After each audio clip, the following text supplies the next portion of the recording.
Hello, Internet.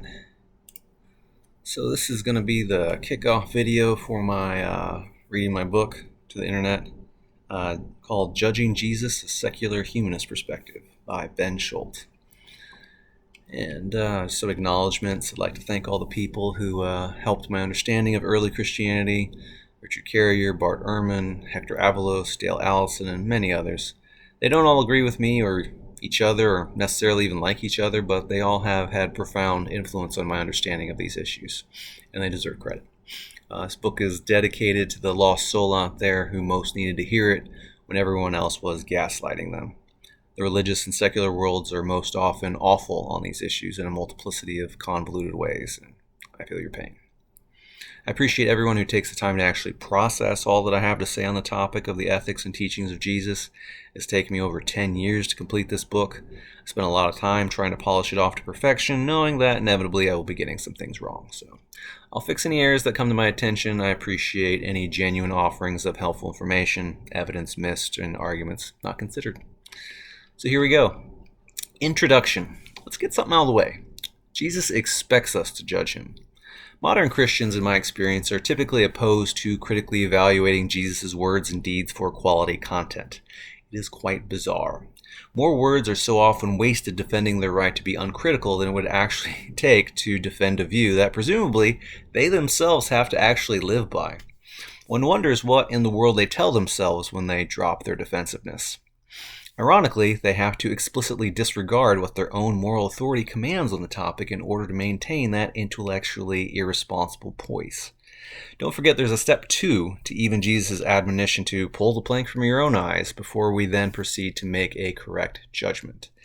Matthew 7:5 has Jesus say, "You hypocrite, first take the plank out of your own eye, and then you will see clearly to remove the speck from your brother's eye." Notice that second part where we're expected to remove the speck from our brother's eye after, we have ourselves sorted. You never paid attention to that, did you? It's called judging.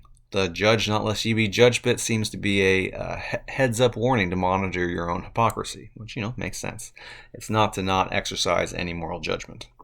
And Jesus himself is pretty judgy. See the whole chapter of Matthew 23 and also Luke 11:37-54 for some of his vicious rants.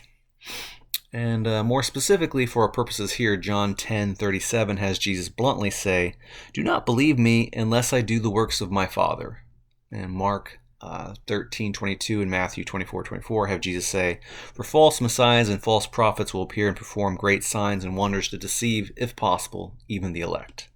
And finally, Matthew 7:15-20 has Jesus say, "Watch out for false prophets. They come to you in sheep's clothing, but inwardly they are ferocious wolves. By their fruit you will recognize them.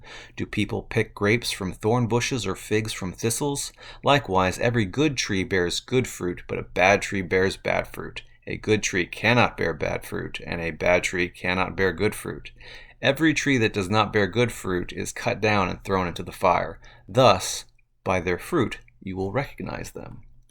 So in other words, Jesus presents himself as a prophet from the one true God and expects you to judge his words and deeds to see that they are actually good, and then you can know that he is who he claims to be. Newsflash, that's Jesus telling you to judge Jesus. I'll give my Christian readers a moment to let that sink in. So, though even, this is a poor standard, since just being a good person doesn't guarantee that you're a true prophet of the one true God, or that there even is a one true God. Many good people are entirely confused about religion, politics, metaphysics, and philosophy generally. Jesus' mysticism here conflates persuasion, moral goodness, and Christian metaphysics with sheer belief in his words, apart from, generic forms of evidence. And there's a lot of black and white thinking in there too, but, those are issues for later in the book. Are we really not allowed to do any judging? For those of you that just really feel like it's inappropriate to do any judging of anyone whatsoever because "judge not lest ye be judged," or "he who is without sin can cast the first stone," or that is just mean, I'd like to add a few things. A, it's impossible to stop it. Our brains, by design, explicitly traffic in value judgments in order to assess the worth of the world around us, whether we are aware of it or not, or admit it or not.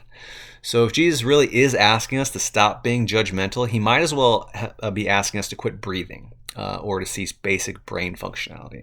Maybe that is what he wants us to do, but sorry. One doesn't have to be morally perfect in order to evaluate the morality of someone else. If we did, no legitimate moral evaluations would have ever been conceived by anyone. Surely, even the worst criminal on death row is entitled to an opinion on the subject. A good person may be wrong about a moral issue, and a bad person might be totally right about it. There's really not necessarily a connection there. And, what I argue here in the book works on the page, independently of whether or not I am personally a rebellious sinner or a scoundrel generally. I'm well aware of the official ad hominem the Bible tends to assign to critics of its contents, but I'll not get into that here. For the more reasonable people out there with something meaningful to offer, please note that nowhere will I ask the reader to just trust me, proclaim myself some replacement deity, or assert myself as necessarily better or worse than any given Christian individual. I will show my work whenever I find things sufficiently controversial so that the reader may decide for themselves whether what I present is a reasonable evaluation of the moral character of Jesus' teachings. See, is it mean to make judgments? Well, I certainly don't go around morally frisking top to bottom everyone I meet as my hello, but also not everyone has as much profound and perverse influence on culture. Priorities. We evaluate the morality and ideological positions of politicians, for example, because their decisions, more so than others, have much more impact on so many people's lives. Same goes for religious leaders and anyone in any significant position of influence culturally or to whatever meaningful degree personally. So it's not necessarily always nice or fun, but it is often enough a job worth doing, and it can be fun. And we can certainly learn a lot in the process for many other life applications. More mature people know the best criticisms tend to yield the prescriptions for doing it right. And if this project is still not for you, well, that's fine. There are a lot of other books and activities out there on many other topics more to your liking. Have fun. May secular blessings be with thee. And D, also scandalously forgotten, is that if we can't do any judging, then we can't judge Jesus to even be a good moral teacher. It's a bit like a college professor saying that he didn't grade the paper of the student, but the student somehow gets an A+ anyway. Not judging actually results in, I wouldn't know if Jesus was a good or bad moral teacher, because I'm not judging him. And that's just not where anyone ever goes with that don't judge sentiment. Similarly, Christian intellectual culture notoriously makes the same blunder when they assert that humans are in no position to judge a god. And they do this even though historically Christians, of course, have traditionally judged the inappropriate behaviors of the Greek and Roman gods. Well, who are they to do that? And they foolishly put themselves in the unqualified position where they can no longer even judge their own god as good. For a religion that so often absconds from critical scrutiny by appeal to an infinitely inscrutable divine will, this ironically leaves its own adherents completely powerless to justify their own convenient Christian premises that they mistakenly believe that they could rely upon. If humans lack sufficient expertise in the subject, then that cuts both ways and everyone ought to be an agnostic. If skeptics of Christian theology aren't allowed to have any idea what the Christian God ought to be up to in order to make a negative case make a negative case against his moral authority and his existence in general, then that also means Christians themselves can't have any idea what their God ought to be up to in order to make a positive case. It makes it impossible to even say with any intellectual consistency, that is, that Christianity plausibly or probably represents the real divine activity in human history that we should accept as good. Naturally, one never sees Christians editing "God is so good" to "God is like whatever" and praise songs in their hymnals to reflect the morality agnosticism of consistent intellectual honesty here. And, I'm not holding my breath. Unfortunately, pop culture and religious culture has confused us in so many ways on the topic of morality in general. Maybe we can make some basic corrections to the record here in this book and put some people on a better track. And Jesus himself expects moral discernment from mere humans. He doesn't even expect you to be as morally incompetent as modern Christianity expects us to be. He didn't dictate every little thing to his audience, and he expected them to bring their own moral insight to the table. For example, after giving the famous parable of the Good Samaritan in Luke 10:36-37, it has Jesus ask, "Which of these three do you think proved neighborly to the man who fell among the robbers?" And whoever he was talking to said, "Well, the one who showed him mercy." And Jesus said to him, "Go and do likewise." So Jesus didn't treat his audience like they were empty vessels who were only good at following orders without any understanding. He expected his audience to be able to discern principles and apply them on their own. And it does say in Matthew 22:37 that, you shall love the Lord your God with all your heart and with all your soul and with all your mind. So maybe your heart and soul are good to go as far as right Christian belief. Perhaps we can work more on that mind part here, just to make sure your heart and soul haven't been misled by the arbitrary leanings of a random religious culture.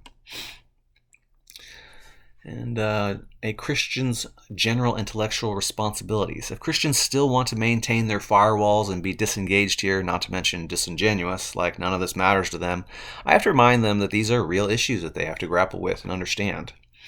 A, Christians are supposed to be selling us their gospel as though it is actually a morally superior message and not making excuses for its apparently principled failings. The fact is that the Christian message is sitting in the public spotlight and forever open to scrutiny. No one is barging into your house telling you what to think.